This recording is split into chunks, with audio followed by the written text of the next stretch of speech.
She choked the game away at the free throw line, and the fans are blaming Tyler Marsh. We got some controversy going on. We got all the Sky fans crashing out. They crashing out, blaming the coach because Angel Reese missed a free throw at the end of a game. Angel Reese managed to turn yet another basketball game into something that looked more like a blooper highlight reel, and Chicago Sky fans are scrambling everywhere. The coach has suddenly become public enemy number one. Excuses are stacking up like a mountain of laundry, and the entire Reese camp seems to be stuck in full damage control mode. But here's the most ironic part. While her supporters keep pointing fingers and blaming everyone else, they're also trying to pump up WNBA viewership numbers as if they can rival the attention surrounding Caitlin Clark. Spoiler alert, inflated stats won't magically erase missed layups. The whole situation unfolded like the finale of a messy reality TV show, loud, dramatic, and unintentionally funny. So what do you think? Are you backing Clark, the baby goat, or Angel Reese, the baby giraffe? Drop your thoughts in the comments below. Let's go. Angel had the and one opportunity. In that moment, was that a decision to have her miss, or just what was the thinking there in that scenario? No, she asked if we wanted her to miss. I told her to make it. It would have only been a 1 or 2 point game. It'd been a 1 possession game anyway. So no, she just missed the free throw. It happens. So no. Picture the moment. Angel Reese had the ball. The crowd was buzzing. The game was still within reach. Perfect timing to step up and deliver a clutch play. But instead of rising to the moment, what followed looked nothing like professional basketball. There was no highlight, no signature move, not even a decent possession to speak of. What played out felt more like a parody sketch than something you'd expect from someone who claims to be the face of the WNBA. It was so rough that the box score started to read more like a comedy script, and even the broadcasters struggled to hide their disbelief watching Angel Reese in that moment. Hey, it's not all her fault. Her teammates stink. They gotta catch that, right? Right! Scooby-Dooby-Doo, where are you? Scooby, put down the butter. Butter pecan! Bang! This time of the year is the best. You got pumpkin spice, football, and Angel Reese layups. Bang! Final play of the game, Angel Reese, clutch gene! Womp, womp, womp. That's my Barbie! Bang! This wasn't just a routine missed shot. It was a total meltdown, the kind that makes fans sitting courtside think about leaving early just to avoid watching the disaster unfold. It wasn't a simple mistake either. It felt more like everything falling apart at once, like losing your keys, leaving the oven on, and realizing the dog ate your homework, all in the same moment. Fans of the Chicago Sky could only gasp as their supposed star, Angel Reese, turned what should have been a spotlight moment into a blackout. Once again, it seemed like pressure didn't produce diamonds, it produced bloopers. Damn, Angel. Damn. Jag the game at the free throw line, man. It's a lot of controversy going on in Chicago. The Sky fans are blaming Tyler Marsh for Angel Reese losing the game at the free throw line and ruining the Chicago Sky's chances of really cutting the lead down to 1 and giving themselves a chance to keep playing and try to get an upset in Phoenix. And right on cue, the excuse machine started running. When a star struggles on national TV, fans rarely accept it quietly. They start digging for answers like amateur detectives. Soon came the finger-pointing, the endless social media threads, and even a few wild conspiracy theories. The first person to take the blame? The coach, of course. Because, according to many supporters, there was no way Angel Reese simply had a rough performance. Instead, the arguments began piling up.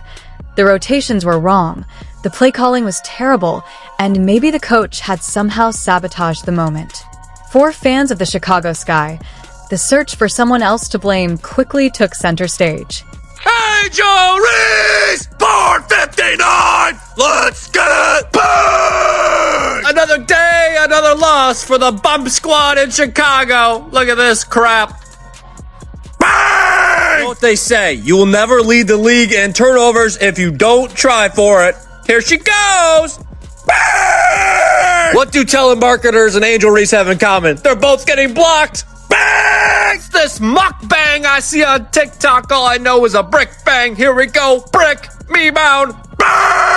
Never mind that Angel Reese had the ball in her hands. Never mind that the opportunities were right there. Social media quickly blew the whole thing up, turning it into what felt like a full-scale cover-up story.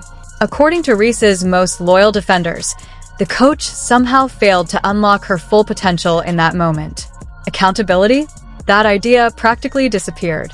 Instead, the story being pushed sounded almost ridiculous, like the coaching staff sabotaged the play before it even started. At that point, the narrative had gotten so over the top that it felt less like analysis and more like pure absurdity. Meanwhile, fans of the Chicago Sky kept debating what really went wrong.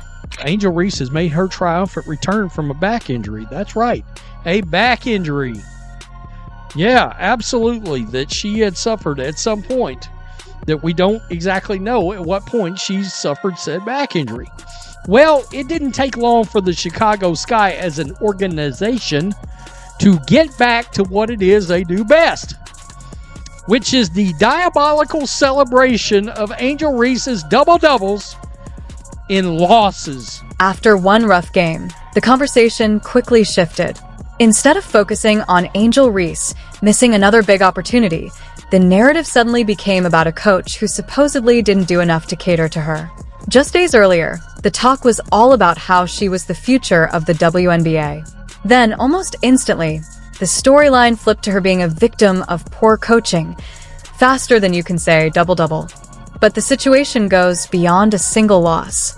Looming over the entire discussion is the massive spotlight surrounding Caitlin Clark. While Reese finds herself in chaotic crunch time moments, Clark continues building a historic reputation, rewriting the narrative of the league almost effortlessly. I saw a statistic, this would have been prior to this loss, that there were something like 15 and 31 when she gets a double-double. You over 15 games under 500 when she gets a double-double. Y'all out here celebrating this? I'd be embarrassed as a mother bleeper. I'd be embarrassed as hell. And of course, Angel Reese last night, she was deep in her bag. Woo-wee! I mean, brought a backpack with her.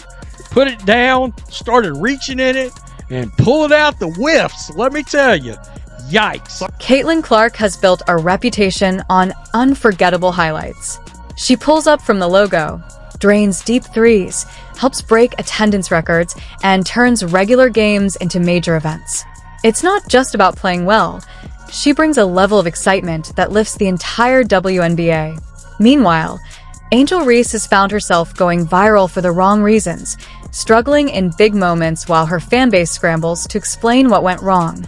It feels like watching a split-screen story.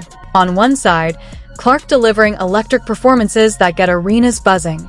On the other, Reese missing opportunities while supporters look for someone else to blame. One narrative is about building a lasting legacy. The other often seems focused on explaining away tough moments.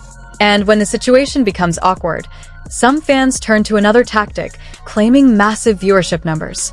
Suddenly, parts of WNBA social media act like Reese's difficult night somehow generated record-breaking ratings.